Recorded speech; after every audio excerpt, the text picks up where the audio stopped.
Hi friends, రోజుకొక మంచి మాటలు. ఈరోజు మరొక అద్భుతమైన సత్యం. లోకులు పలు కాకులు అంటుంటారు. ఈ నానుడి మనం తరచుగా వింటూనే ఉంటాం. మరి ఈరోజు దాని గురించి మరింత వివరంగా తెలుసుకుందాం. లోకంలో ఉన్న మనుషుల్లో ఏ ఒక్కరి అభిప్రాయము వేరొకరి అభిప్రాయంతో దాదాపుగా అసలు కలవనే కలవదు. ఎవరి ఆశయాలు వారివి, ఎవరి అభిరుచులు వారివి, ఎవరి అలవాట్లు కూడా వారివి. ఒకరినొకరు మార్చటం అనేది అసలు అసాధ్యం, కూడా అసంభవం. కానీ మనిషిని మార్చగలిగేది ఒక్క అనుభవం మాత్రమే. మనుషుల స్వభావాలు విభిన్న రీతుల్లో ఉంటాయి. మాటలు కూడా అంతే. అదుగో పులంటే ఇదిగో తోక అనేవాళ్ళు కూడా ఉంటుంటారు.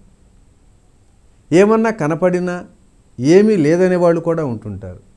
ఒక మాట అన్నామంటే దాన్ని చిలవల పలవలు చేసి కథలల్లేసి అవతల వాళ్ళ చెవిని వేసేదాకా నిద్రపోలేని వాళ్ళు ఉంటారు. తప్పులెన్నివారు తమ తప్పులు ఎరుగురు అన్న సత్యం ఎరిగి కూడా ఇతరుల తప్పులను వెతికి చూపించటమే వృత్తిగా, ప్రవృత్తిగా వ్యవహరించే వాళ్ళు కూడా ఉంటుంటారు. అతిగా చనువిచ్చినా, అతిగా స్నేహం చేసినా, మనసులో ఉన్నవన్నీ చెప్పేసినా ప్రమాదాలు ఎదుర్కోవాల్సి వస్తుందండి. ఎంత స్నేహం చేసినా, ఎంతగా ప్రేమించినా సాటి మనిషి మనసులో ఏముందో తెలుసుకోగలగటం సాధ్యం కాదు. అందరికీ స్నేహితులు ఉంటారు, ఆప్తులు కూడా ఉంటారు, ఆత్మీయులు ఉంటారు. ఒకరి తప్పులను మరొకరు క్షమించుకోలేని వారు చిరకాలం స్నేహితులుగా ఉండలేరు కూడా. తప్పటడుగులు వేస్తూ దుర్మార్గ దిశలోకి వెళ్తే మిత్రుని హెచ్చరించి దారిలో పెట్టగలిగే వాళ్ళే నిజమైన స్నేహితులు. మనం విజయం సాధించినప్పుడు చప్పట్లు కొట్టే 100 చేతుల కన్నా మన కన్నీటిని తుడిచేవాడే అసలైన ఆప్తుడు, స్నేహితుడు కూడా. 10 మంది ఎటువైపు వెళ్తుంటే అటే వెళ్ళటం విజ్ఞత అనిపించుకోదు. ఆ దారి మంచిదా కాదా అని మనకు మనంగా అంతర్విశ్లేషణ చేసుకోవాలి. మన వ్యక్తిత్వాన్ని కాపాడుకోవాలి. గౌరవం అంటే పదవిని చూసి మర్యాద చేయటం కాదు, వ్యక్తిత్వాన్ని చూసి తల వంచి నమస్కరించటం ముఖ్యం. కొందరి సలహాలను నమ్మి ఆచరించి నష్టపోతూ ఉంటాం. నష్టం జరిగాక కొందరు సలహాలు ఇస్తూనే ఉంటారు, ప్రబోధిస్తూ ఉంటారు. జూదంలో ఓడిన వాడు ఆ వ్యసనానికి బానిసై ఈసారైనా ఫలితం దక్కవచ్చునని ఆశతో చేసిన తప్పునే మళ్ళీ మళ్ళీ చేస్తుంటాడు.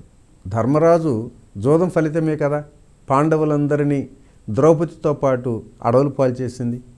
కైక మనసును మార్చటానికి మందర ఎన్ని మాటలు చెప్పింది, ఎంతగా నూరిపోసింది.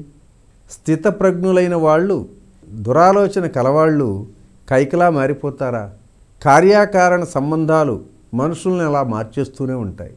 ధృతరాష్ట్రుడు మనసు చికాకుగా ఉన్నప్పుడల్లా విదురుని పిలిచి, నా మనసు అల్లకల్లోలంగా ఉంది విదురా, 4 మంచి మాటలు చెప్పు అంటాడు. అప్పుడు విదురుడు, నీ కొడుక్కి చెప్పు, అతడు చేస్తున్న పని మంచిది కాదు, పాండవులతో కయ్యం మంచిది కాదు అని హితవు చెబుతూనే ఉంటాడు. కానీ పుత్ర వ్యామోహితుడైనటువంటి ధృతరాష్ట్రుడి చెవికి ఆ మాటలు ఎక్కవు.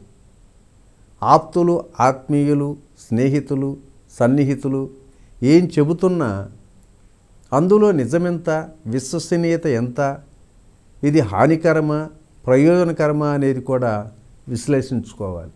అది మన విజ్ఞత మీద ఆధారపడి ఉంటుంది. నమ్మదగినది ఏది, నమ్మదగినది ఏది, నమ్మదగినది ఏది, నమ్మకూడనిది ఏది అనేది పదే పదే ఆలోచించుకోవాలి. వివేకం, విజ్ఞత సాధించాలంటే మహనీయుల చరిత్రలు తెలుసుకోవాలి, అవధూతల ప్రవచనాలు వినాలి, మహానుభావుల అనుభవాలు గ్రహించాలి.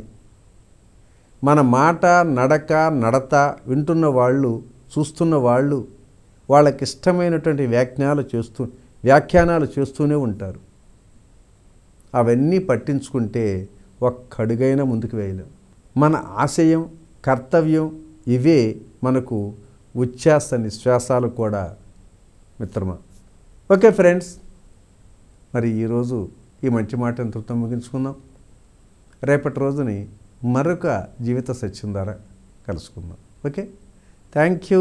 ఇట్లు మీ రామిరెడ్డి మానస సరోవరం.